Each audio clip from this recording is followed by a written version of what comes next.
What was your first drink? Believe it or not, it drove my dad crazy because we used to sneak into his Ancient Age. Okay.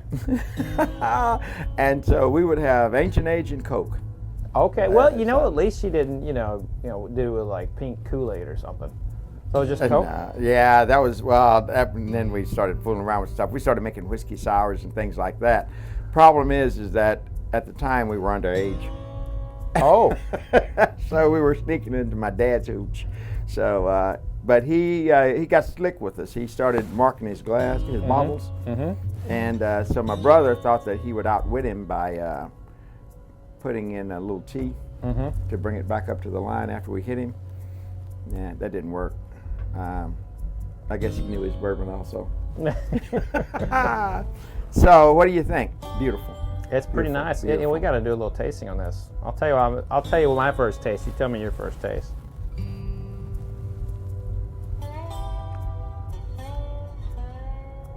Boy, I get a lot of nice nutmeg in this. This is one of my favorite bourbons around the holidays. When I play around with these, I just let it touch my lips and the tip of my tongue first, and then I come back at it. And when I do that,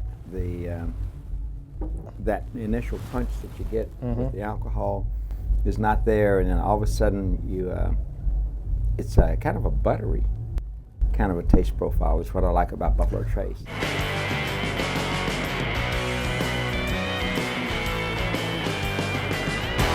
All right, what's the wildest thing you've ever done that you can tell? I don't want to get you in trouble. Oh, I got myself in trouble. I decided with some friends that they decided it would be kind of cool for us to go water skiing. Okay. Now let's think about this, Fred. You don't see many folks like Freddie water skiing. All right. So that was my first mistake, was to go water skiing. Second mistake was we decided we'd sip some beer while we were water skiing, and then it was they said, well, let's put on the skis and let's hit it. And I was like, I don't think I should do this. And somebody said, oh, how bad could it be? Well, 6 months later, after my second operation and having shattered my leg and oh my, and being basically torn up from this portion of my leg all the way up through here. And when it was all said and done, my buddies wouldn't even let me take my bass boat out. I had to ride in the back of my own bass boat with these correcting retention brackets on the outside. I wasn't even supposed to be out the boat, but I was still out there. And what they did was they deliberately would push me back up into the bushes so I couldn't fish. And they would laugh at me, and I would say, you're really treating me badly. And they said, we just want you to know what you've been putting us through all these years. So I used to take my bass boat, and we would go to different lakes. We fished all over the southeastern part of the United States. And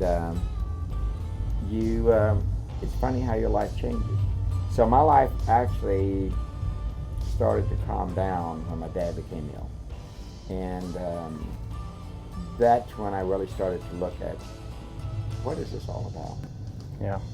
And it's really funny, Fred. You begin to look at who you are, but you begin to look at the folks that you interact with differently.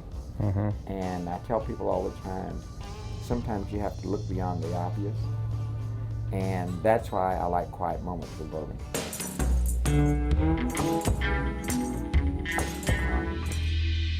Mark Brown, the CEO, Amy Presky, everybody at the Buffalo Trace Distillery, they all look at you like family. And in fact, everybody there is kind of look like, a little bit like family. Yeah. What does that mean to you when you see someone of Mark Brown's stature get up and talk, come to tears when he's talking about you and your dad? What's that mean? It means that maybe the world is not as bad as we think. It's you hear people talk about humbling. They throw that out all the time, but until you actually to realize how genuine it is. Right. It causes you to think about how many times maybe I could have done a little bit more. Maybe I had some opportunities to have really done some stuff that I can never go back and do. And because of that, now it causes you to want to do more.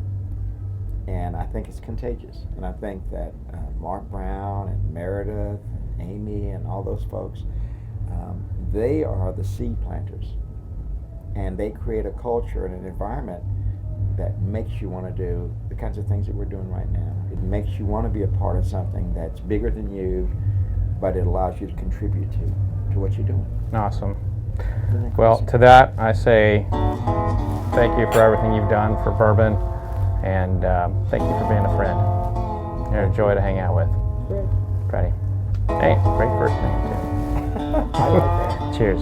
Thank you.